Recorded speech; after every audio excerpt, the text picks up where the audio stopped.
Game ini merupakan bagian dari kejuaraan dunia Anatoly Karpov versus Viktor Korchnoi yang terjadi pada tahun 1978. Kita akan mendalami makna dari setiap langkah yang dijalankan kedua pemain. Karpov sebagai putih mengawali dengan penguasaan sentrum. Langkah ini memiliki fungsi mengontrol D5 dan F5, juga membuka diagonal gajah. Lantas bagaimana Korchnoi merespon?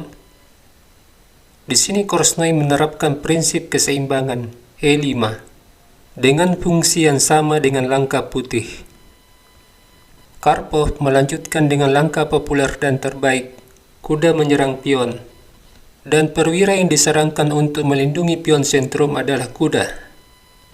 Mengapa bukan menteri E7 yang menjaga pion? Sebab dalam prinsip opening, kita dianjurkan untuk mengembangkan perwira ringan lebih dulu. Perwira ringan yang dimaksud adalah kuda dan gajah. Putih lanjut dengan gajah menyerang kuda. Seperti yang kita lihat, tidak ada perwira yang menghalangi koneksi raja dan benteng. Prinsip pembukaan, Anda sebaiknya secepatnya mengamankan raja dengan rokade. Kemudian hitam mengambil kesempatan dengan mengusir gajah. Gajah mundur. Korchnoi lalu mengembangkan kuda raja. Meski putih bisa melindungi pion sentrum dengan D3 atau kuda C3, tetapi Karpov memilih rokade. Korchnoi lalu memilih variasi Ruy Lopez terbuka dengan memukul pion. Karpov memberi pionnya diambil dengan kompensasi putih akan memberi tekanan di jalur E. Dan pion hitam cepat atau lambat akan diambil oleh Karpov. Pada posisi ini, putih merespon dengan langkah yang sangat kuat, D4. Karpov tidak buru-buru mengambil kembali pion dengan memukul kuda C6 lalu mengambil pion E5, tetapi lebih mengutamakan mengambil inisiatif. Perhatikan bagaimana diagonal gajah yang terbuka, juga jalur menteri yang terbuka. Korchnoi melihat ide dari Karpov berikutnya, yaitu menukar kuda dan gajah. Sebab itu dia mengusir gajah. Gajah harus mundur, tetapi gajah sekarang memiliki sasaran tembak di F7. Hitam merespon dengan D5, menutup diagonal gajah dan melindungi kuda. Putih mendapat kembali pionnya dengan memukul pion sentrum. Pion E5 dapat digunakan sebagai ujung tombak untuk serangan di sayap raja. Korchnoi lanjut dengan gajah melindungi pion. Putih lalu menawarkan pertukaran kuda. Kuda Korchnoi ini sangat aktif. Karpov memprovokasi pertukaran agar bentengnya bisa beroperasi di jalur E, mendukung pion E5, dan apabila kuda memukul, membantu putih dalam mengembangkan gajah. Sebab itu Korchnoi menolak pertukaran. Dengan tempo menyerang gajah. Karpov merespon dengan C3, mengontrol petak B4, dan yang lebih utama petak D4 dalam kontrol pion.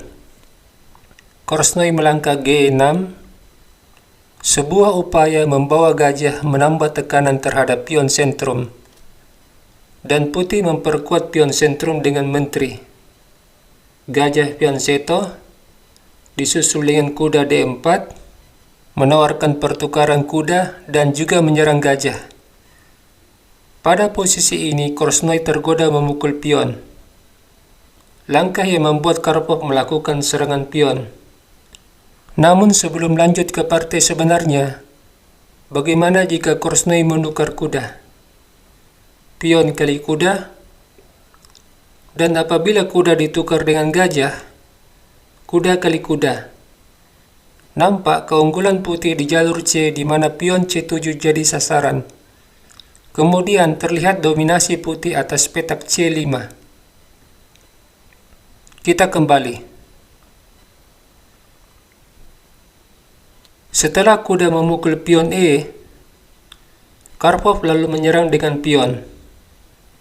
Kuda lari, disusul dengan pion menyerang gajah. Dan ini salah satu kelebihan dari pion. Pion dapat dikorbankan setiap saat untuk membongkar tembok pertahanan lawan. Langkah ini juga membuka jalan bagi benteng beroperasi di jalur F, membuat pion harus memukul pion, sebab gajah terkena pining. Lalu kuda memukul pion sambil menyerang gajah. Benteng melindungi gajah. Sekarang, sayap raja bukanlah tempat perlindungan yang aman bagi Raja Hitam. Memasuki langkah ke-16, terlihat di atas papan dua perwira putih yaitu Gajah Gelap dan Benteng A1 belum aktif. Sebab itu Karpov menukar kuda. Membuka diagonal Gajah Gelap. Dengan sendirinya, Benteng A1 bisa terlibat dalam pertempuran. Korsnoi melanjutkan dengan pion kali kuda. Sebuah upaya dari Korsnoi agar jalur D terbuka bagi menterinya. Dia akan melakukan serangan balik melalui jalur ini. Dilanjutkan gajah mundur. Kuda D3 menutup diagonal gajah terang dan di saat yang sama menyerang gajah gelap. Putih lalu membawa gajahnya ke H6. Karpov ingin menukar perwira lawan yang memiliki fungsi sebagai perwira bertahan yang mengontrol petak gelap di sekitar rajanya. Dari sudut pandang taktikal, pertukaran ini akan membuat hitam kesulitan menemukan langkah yang baik, karena membuat kuda berada di H6 dengan tekanan terhadap pion F7.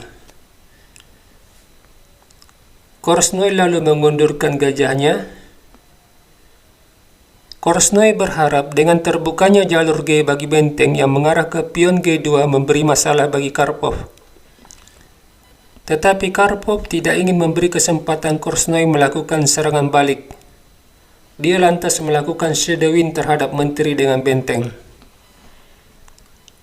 Sebuah langkah posisional dari Karpov yang akan memberi keunggulan bagi putih jika pertempuran taktis dimulai. Permainan berlanjut dengan menteri D5, membuka kemungkinan Raja Rokade ke sayap menteri. Langkah ini juga merupakan impian dari Korsnoi menekan pion G2 dengan bantuan benteng. Karpov tidak ingin berlama-lama dalam situasi ini, sebab langkah selanjutnya rokade panjang tidak boleh terjadi. Selain Raja Hitam menjadi aman, juga hitam mendapat amunisi baru dalam bertempur. Sebab itu dia memukul kuda. Pion kali gajah, benteng kali pion. Sekarang benteng mengontrol jalur D. Tidak hanya itu, dia juga mendapat tempo setelah menteri C6. Dilanjutkan dengan gajah F8 dipukul. Korsnoi terlebih dahulu melakukan skak. Raja H1, lalu raja memukul gajah, dan menteri F3 kembali melakukan shadowing terhadap raja. Putih benar-benar memanfaatkan tidak aktifnya benteng di A8. Korsnoi benteng E8. Sekarang semua perwira hitam berkumpul mengelilingi raja. Tetapi mereka tidak bisa mencegah bencana yang akan terjadi. Karpov lalu melakukan teror dengan kuda, menyerang benteng dan menekan pion F7. Jika hitam benteng G6, maka Raja Hitam terkena skakmat dalam dua langkah, membuat hitam harus memukul menteri, dan benteng kali gajah skakmat. Di posisi ini Korsnoi benteng melindungi pion, lalu Karpov mengorbankan benteng, menambah tekanan terhadap pion F7. Korsnoi menggeser bentengnya, lalu kuda memukul pion. Korsnoi memilih memukul benteng. Dan kuda open skak membuat Korsnoi menyerah. Sebab jika Raja G7, menteri skakmat, atau Raja ke E7, menteri F8, skakmat tetap terjadi.